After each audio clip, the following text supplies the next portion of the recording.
Дамы и господа,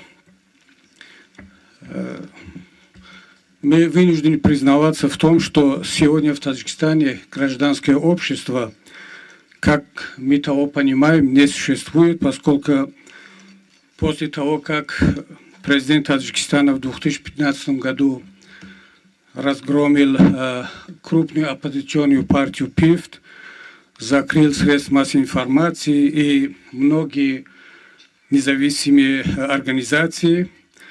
Гражданское общество существовало до этого года как полуживое, как подконтрольная структура, но в этом году, к сожалению, после известных событий в Бадахшане, мы можем уже констатировать, что гражданское общество как таковое, как демократический институт в Таджикистане уже больше не существует. Сильнейший удар был произведен в этом году по гражданскому обществу, по активистам, по независимой журналистике, по независимым активистам. После протестов в Горном Бадахшане более 50 мирных граждан были убиты, причем невооруженные люди.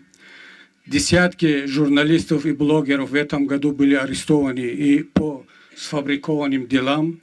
Некоторым грозят большие сроки, более 20 лет тюрьмы, а также сотни адвокаты, журналисты, блогеры вынуждены в этом году были покинуть страну.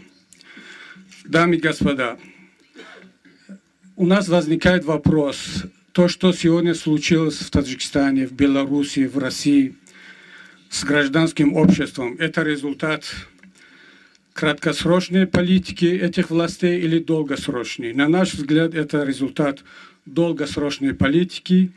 Мы, представители оппозиции, гражданского общества из этих государств, на различных площадках, в том числе здесь, предупреждали не раз, что так называемый диалог с репрессивными властями, оно приведет к ужесточению их политики, к тому, что они укрепляют свою власть, они имеют опыт, как играть с демократическим миром, и используют это время для укрепления собственной власти, для подавления гражданского общества.